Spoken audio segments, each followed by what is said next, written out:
Bismillahirrahmanirrahim. Assalamualaikum warahmatullahi wabarakatuh. Di sini saya akan menjelaskan sedikit materi strategi pembelajaran berbasis masalah atau SPBM. Video ini saya buat untuk memenuhi tugas akhir mata kuliah strategi belajar mengajar yang diampu oleh Bapak Mukhlisan Effendi, MAG.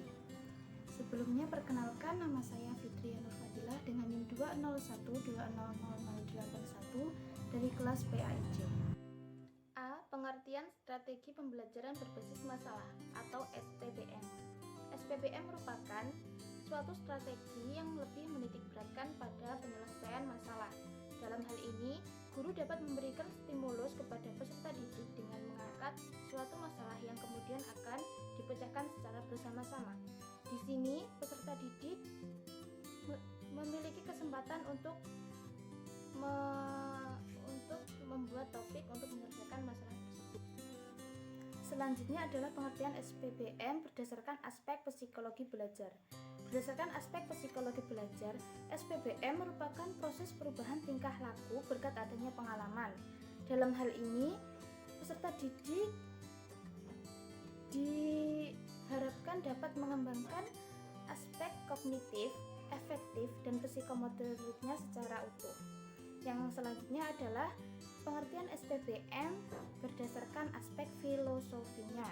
Berdasarkan aspek filosofinya, SPBM merupakan strategi yang memungkinkan dan sangat penting untuk dikembangkan. Hal ini karena setiap manusia tentu tidak bisa lepas dari yang namanya masalah, entah itu dari masalah yang kecil menjadi kompleks, dari masalah keluarga maupun sampai masalah yang menuju pada masyarakat. Dengan SPBM ini diharapkan peserta didik bisa menyelesaikan masalah yang dihadapinya dengan sering berlatih menyelesaikan masalah. B. Karakteristik SPBM. Yang pertama, SPBM merupakan rangkaian aktivitas pembelajaran. Artinya, dalam implementasinya, SPBM terdapat sejumlah kegiatan yang harus dilakukan oleh semua peserta didik. Yang kedua yaitu aktivitas pembelajaran diarahkan untuk bisa menyelesaikan masalah. Artinya, jika tidak ada masalah yang akan diselesaikan, tentu strategi pembelajaran ini tidak bisa dilaksanakan. C. Tahapan-tahapan dalam proses pembelajaran berbasis masalah. John Dewey, seorang ahli pendidikan yang berasal dari Amerika, menjelaskan terdapat 6 langkah dalam strategi pembelajaran berbasis masalah, yaitu yang pertama perumusan masalah, yang kedua penganalisisan masalah, yang ketiga perumusan hipotesis, yang keempat proses pengumpulan data, yang kelima pengujian hipotesis, dan yang keenam adalah perumusan rekomendasi pemecahan masalah.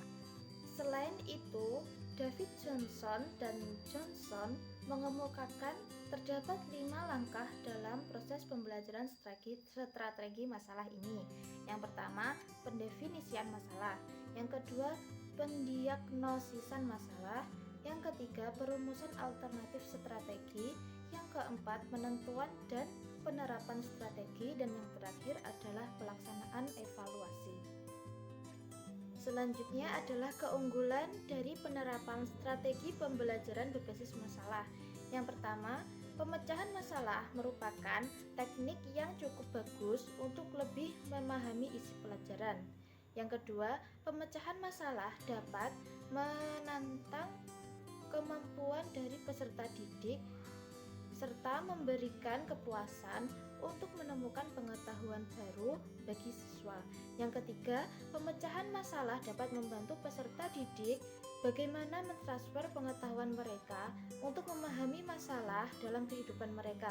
Yang keempat, pemecahan masalah dapat membantu peserta didik untuk mengembangkan pengetahuan barunya dan bertanggung jawab dalam pembelajaran yang mereka lakukan. Yang kelima, bisa memperlihatkan kepada peserta didik bahwa setiap mata pelajaran pada dasarnya merupakan cara berpikir dan sesuatu yang harus dimengerti. Yang keenam, yaitu pemecahan masalah dianggap lebih menyenangkan bagi dan disukai oleh peserta didik. Yang ketujuh, dapat mengembangkan kemampuan peserta didik. Yang kedelapan, memberikan kesempatan pada peserta didik untuk secara terus-menerus belajar sekalipun belajar pada pendidikan formal yang sudah berakhir. Kemudian, kelemahan dari penerapan strategi pembelajaran berbasis masalah. Terdapat 3 kelemahan. Yang pertama, manakala peserta didik tidak memiliki minat atau tidak menyukai kepercayaan bahwa masalah yang dipelajari sulit untuk dipecahkan, maka mereka akan merasa enggan untuk mencoba.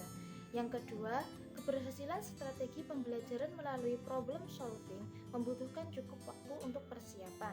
Dan yang terakhir adalah, tanpa pemahaman pemecahan masalah yang sedang dipelajari, mereka tidak akan belajar apa yang mereka ingin pelajari.